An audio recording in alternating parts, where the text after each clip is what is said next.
Hello, welcome. So today we're going to take a little look at r/malicious compliance. There is something about malicious compliance that just scratches an itch that you never know needed scratching, I feel anyway. I'm recording late at night again, by the way, so if I sound really kind of creepily close to the microphone, that is why. I'm trying not to wake up the sprogs. So, yeah, if that sounds like something you'd be interested in listening to with me today, then please do stick around and enjoy. And don't forget to like and subscribe, please. Thank you. And of course, quick disclaimer, any opinions that I give on the posts we read are just opinions, not facts, don't need to be taken as such. If you have a different opinion, please do feel free to leave it in the comments below. Just make sure you're keeping it respectful. There is no need to be mean to anyone just because you do not agree. And with that being said, let's get into it then, shall we? So this first one was posted by Cherokee1225. Coffee cup drama at work. This happened at a college cafeteria where I worked. We used to have to-go cups, but management wanted to save money, so they got rid of the to-go cups, and the only cups available were the regular diner-style ceramic coffee cups. Well, since they took the cups away, I would stop at the cafe on campus and get a to-go coffee, free because I was an employee, because it was a nice large size and would stay hot longer. Our manager in the cafeteria didn't like me using the cafe cups and told me she didn't want me to use them. She said the students would be upset if they saw me with a to-go cup and they had to use the reusable ones. Nonsense, but she was snotty and just liked to jerk around the employees she didn't like. One morning, I decided to jerk back.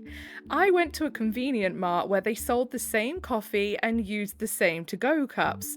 I get to work, and you have to know that this boss had eyes in her ass. That is like a favourite expression of mine. Like, I have eyes in my arse, you ain't getting away with nothing, mate.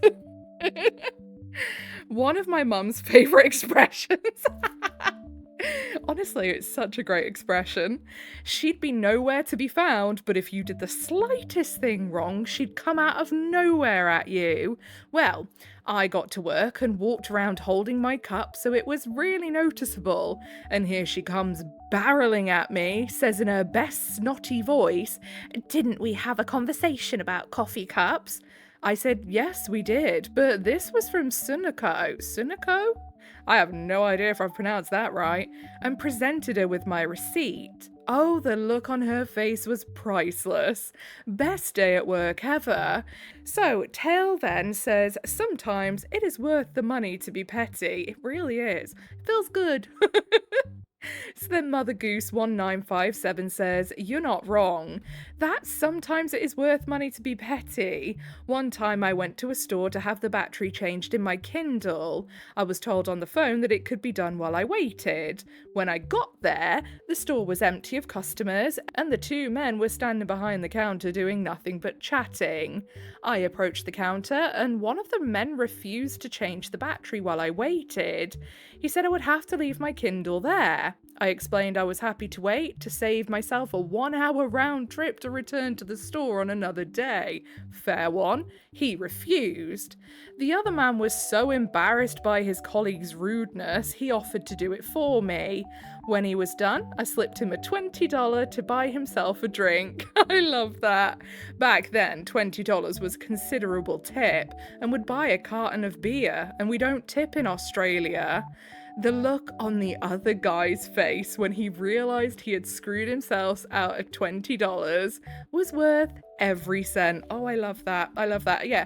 You know, I would get it if you come in and they're like, I'm really sorry, but we have a lot of like stuff in the back that we are currently fixing. We just don't have the time to do yours today. But you know, if they're just sat there chilling and chatting and then that guy was just doing that to be a bumhole, yeah.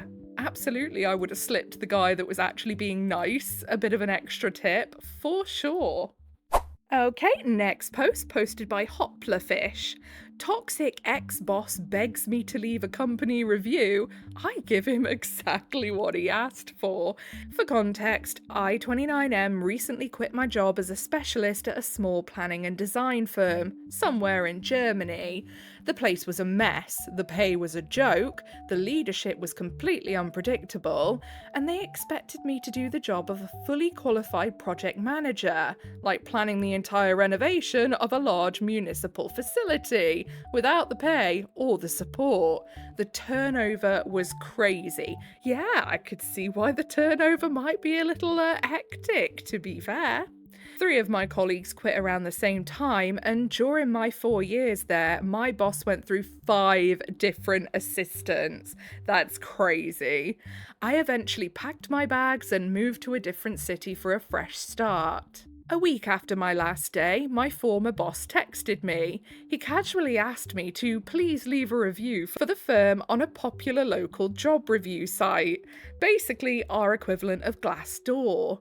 He genuinely thought we parted on great terms and assumed I'd drop a 5-star rating to boost their crappy score.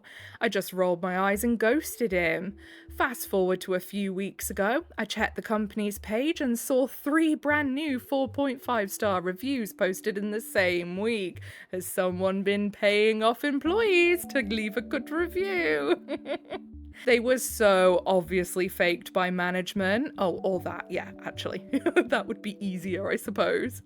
They all used the exact same HR buzzwords: great work-life balance, amazing health benefits, which was literally just 15 minutes of stretching on Wednesdays, lol, and magically praised all the exact things people usually complained about.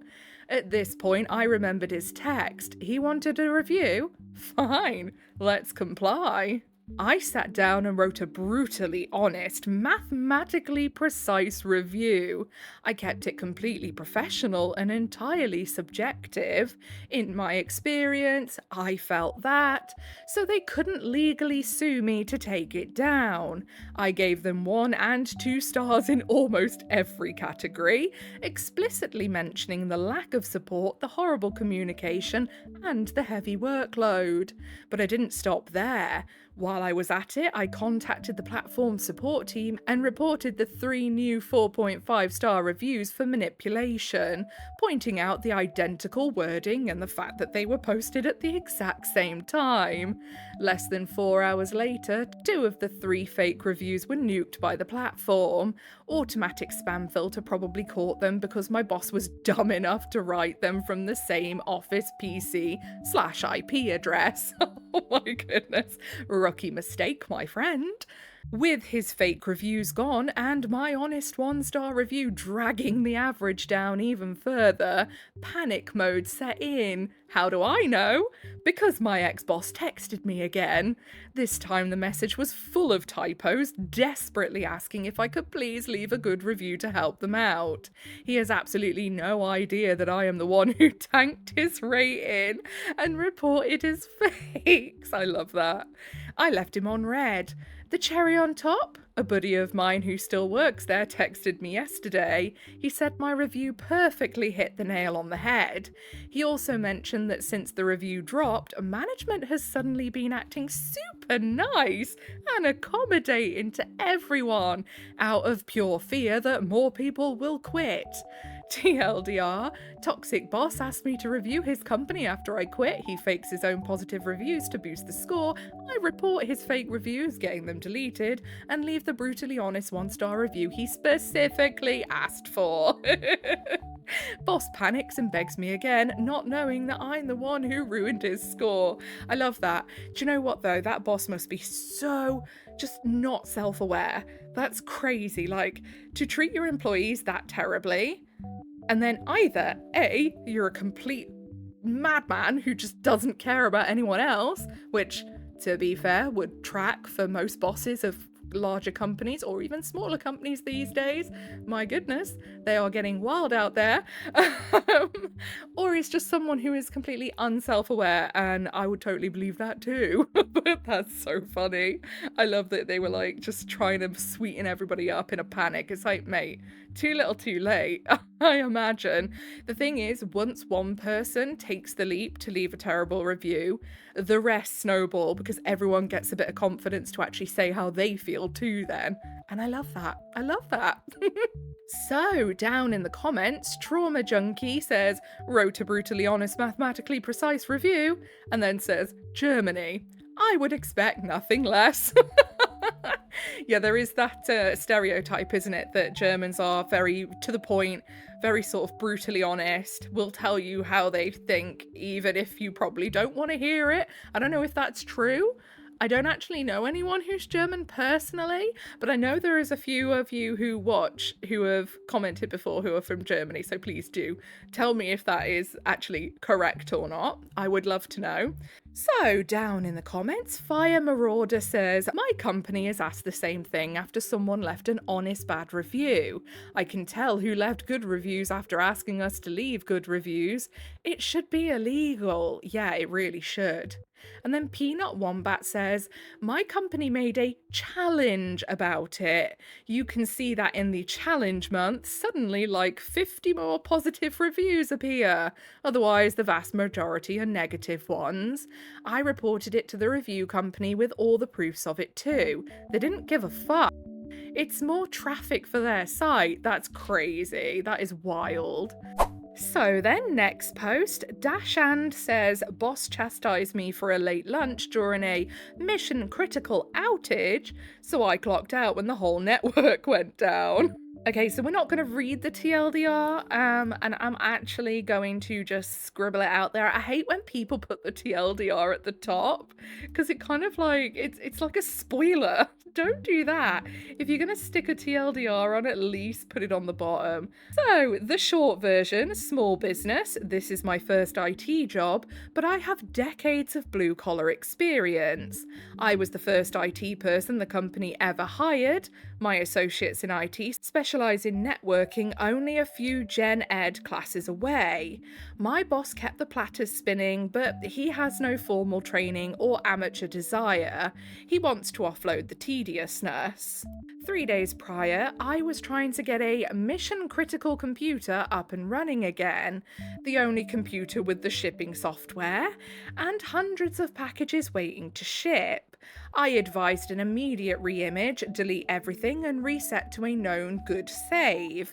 I had it on deck for just such an occasion, but I was overridden by the owner, who wanted me to keep Windows in situ and delete/reinstall programs piecemeal and deal with phone support for those programs, because he paid extra for tech support. I mean, yeah, but you are paying an IT guy. Surely if you're paying the IT guy, just get the IT guy to do the fixing, not be calling out to tech support. His call, I followed orders. I was on the phone for hours and did not leave my post until the job was done. That meant I took my lunch half an hour later. No big deal for me, but when I clocked back in and got back to my desk, my boss was standing there, fuming because I took a lunch outside of normal hours. He insisted I must take my 30-minute lunch from 12 to 1 as per company policy. I mean, yeah, boss man, but if you'd been smart enough to A, have a backup computer for things that are mission critical, that would probably have mitigated a lot of these issues. And if you had B, just let him back up to a previous save that would have done the job, this would have gone a whole lot quicker. And now you're gonna moan that he took a late lunch, which is still, he only took the lunch hours that he was allocated, just at a different time. Oh my goodness, honestly. Job's worth. So, today the whole network goes out at 12:25 and I had not yet taken my lunch. Nothing can ping anything. My own personal hunches tell me that this is because it's a factory building. There are a lot of high voltage woodworking machines for factory production level of output, and all of the Ethernet cables are unshielded. Just my hunch. But I really can't do a damn thing because my company rents out office space as a subletter, so we are not allowed access to the switches and routers. That sounds incredibly dangerous. What? I have no admin access to the infrastructure. So I set up a Wireshark to record and a continuous command line ping and go to lunch. Boss is standing at my desk when I get back today and gives me a passive aggressive, "The network is up, by the way," but refuses to call me out further. I had the "I told you so" on deck though. Honestly, it's so petty. It's just incredibly petty. And it's like, if you just let people do their thing, get what they need to do done, what does it matter if they take their lunch a bit later? Come on now, it's so stupid. So, down in the comments, Ninja Hiding in the Open says, "The secret instructions is that if things are going wrong, you don't get lunch. He just can't say that because it's illegal." Exactly. I think the same. I think he was mad that he had lunch at all. He didn't want him to stop doing what he was doing to fix the mission critical computer. He wanted him to just go without his lunch, which, that. Absolutely not. So OP then replies to that saying, "I was more than willing to keep up appearances, but if I'm gonna get dressed down for doing what I thought was expected, sounds like a shitty abusive relationship that I don't want to get tied down to." Yeah, definitely. I would perhaps look for a better job with a better company. Although, again, it is hard. It's hard out there. So it's easy enough for people to say, "Oh, well, that job sounds a bit crap and so does the boss. Get a better job." But I mean, I think worldwide job markets are absolutely horrific, aren't they, at the moment? So yeah, it's not that easy, unfortunately. So, next post posted by cgable63. "Stop being so friendly. I work at a behavioural healthcare agency. At the time this occurred, there were 14 therapists who reviewed paperwork from various psychiatric facilities. I'm the receptionist. I used to greet everyone that came and we'd have a wee chat, then get on with our work. Many had told me that they enjoyed my cheerful attitude and hoped I never lost that happy spirit. At that time, director of my office singled me out on how she treated me. One month she was super cool and we got along great. The next month she'd be on me about every little thing I did. I didn't know what to do. One day she called me to her office and said I was being too social." Okay, wait, let's just go back. And behavioural healthcare agency. Would you not perhaps want your staff to be friendly, inviting, and social? When working in such a delicate area of expertise. Oh my goodness. Talking too much with co-workers, not getting my work done, not true, etc. I needed to limit my conversations to just greeting people and leave it at that. I looked at her, saying I would do exactly as she said. No more socialising, hand out assignments, say what it's for, and go back to my desk. She smiled, telling me that's what she wanted. I feel that she's just using the OP as an emotional punching bag. If she's been all great and cool with OP one month, but then an absolute bumhole the next, yeah, she's basically just taking out her stresses on the OP. I hate when people do that. It's so not nice. It's so unfair. The next morning, I smiled and greeted people. Then I put my head down and went back to work. When I would go to their offices and hand out assignments, they would start to chat. I'd stop them, apologise, telling them I had to get back to my desk. I'd get an odd look and a nod.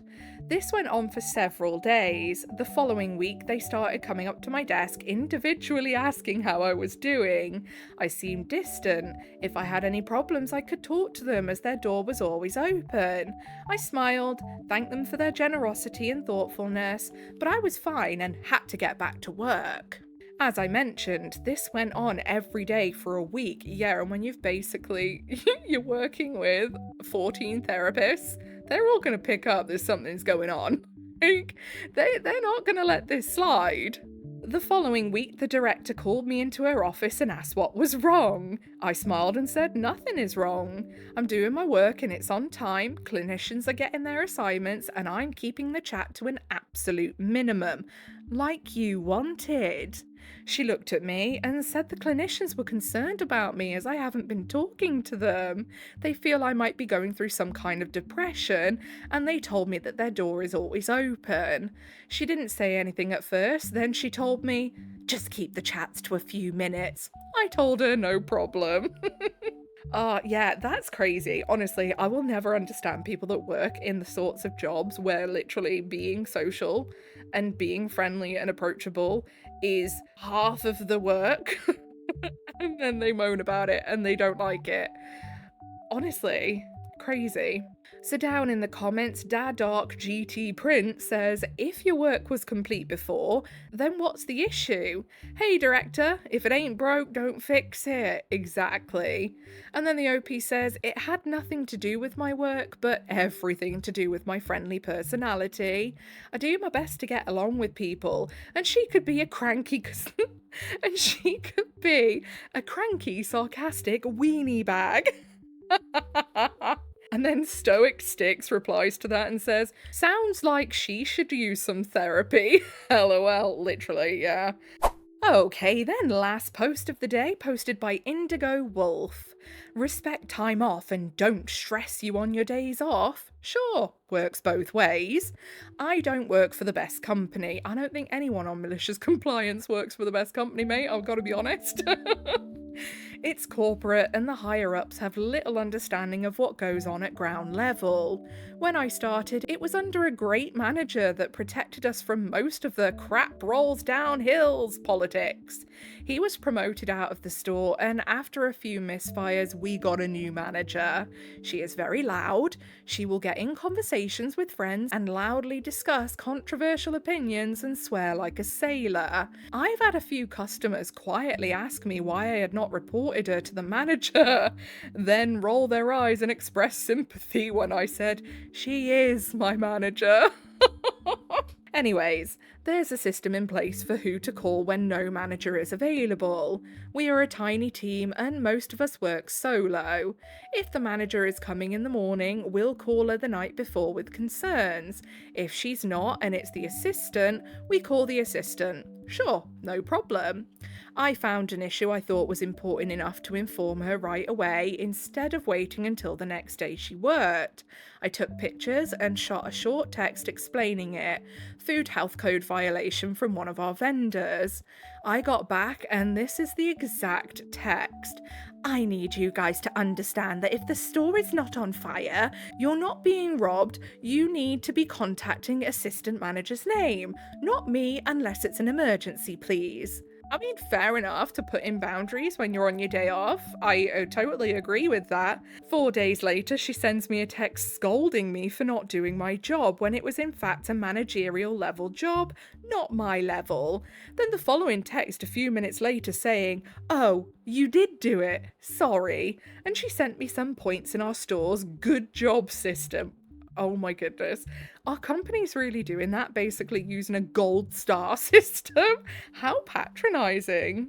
I didn't respond. I wasn't on the clock. Then she texted me asking me what my pay rate was for my review. I decided to respond to this one even though it's kind of, you know, her job to know. I started getting stupid texts from her like, do you know where the scissors went? And stuff like that. According to the precedent she set, it was not a store emergency and not my problem until I'm on the clock. I ended up deciding that I will not be answering her if I'm not on the clock. She calls, I let it go to voicemail. She texts, I leave her on red until I'm on the clock. I mean, fair enough. I think that's absolutely fair. I think everyone should be allowed to decide whether or not they want to respond to work stuff when they are not on the clock. Like, you shouldn't be forced to take that stuff home with you. Is it nice if a coworker texts you and just says, oh mate, I've lost this thing, I can't find it, do you know where it is? And you know where it is because you saw it on your last shift and you text back and say, yeah, it's there. Thank you very much. Happy days. Everyone's happy. Of course it is. It's nice to do that. But, if I have somebody messaging me multiple times in the day, especially about stuff that they should know, like my pay, because that's something they have to deal with, after they've told me not to contact them on their day off, I'm going to be dead miffed, you know? I'm not going to be happy. Now, the company has made a no phones while on the clock policy as well, so I guess she can't text or call me while I'm on the clock either unless she calls the store phone. That's a whole other can of worms. They want us to use a mandatory app for store communication, but not have our phones out. Aha! And to be honest with you, if any job wanted me to download an app on my personal phone, absolutely not. You give me a device to have that shit on, or I'm not downloading it. I asked for clarification on the welcome message on the new app, asking if they are lifting the phones at work ban or expect us to work off the clock. Everyone in the company got to see my question and the answering, "We'll get back to you," that has yet to happen. Now nobody is using the app because policy says we can't. LOL. I love that. I love that so much.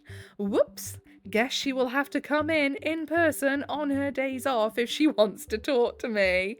Maybe she should not have chewed my ass out so hard when I just sent her one text. Yeah, exactly. I love that. So, down in the comments, I fold my socks. Well done, you. Well done for folding your sockies. I delete the app. They're getting data when you're off the clock. Exactly. If they require an app, they can provide a phone. Exactly. And then Almost Intelligible says, yup, this is way more offensive than anything the manager did. You want me to use a mandatory app? Assign me a device with it. Precisely. Okay, so I think that's all we've got time for today. If you made it all the way to the end with me, then I appreciate you very much. If you give a little like, subscribe, notifications on, hype if you want to. Honestly, if you could do any of those, I would be super appreciative. Apparently now, this new Big Al's gone AI, by the way, has been overtaken by AI. I know, boo. And it means that now, apparently, your view count, it ignores it, basically, in the grand scheme of it, and it decides whether it wants to push your videos by the amount of engagement and likes, comments that you get, basically. Which, you know, is great, but not everyone wants to comment or like or what have you. Some people just prefer to watch, so it's like they decide now, rather than the amount of views you get, whether your channel's worth pushing out. They decide it on the likes and the comments. So yeah, if you can leave one, I'd be super appreciative. Obviously, no pressure, and don't just leave one if you don't want to. But I would be super appreciative if you did, because it definitely helps push the channel out a little bit. Yes. But yeah, on that note, feel free to leave an offering of a comment for Big Al, chastising them for going AI. Would you? Yes. Anyway, whatever it is you're doing for the day, I hope you have a really good rest of the day. Goodbye.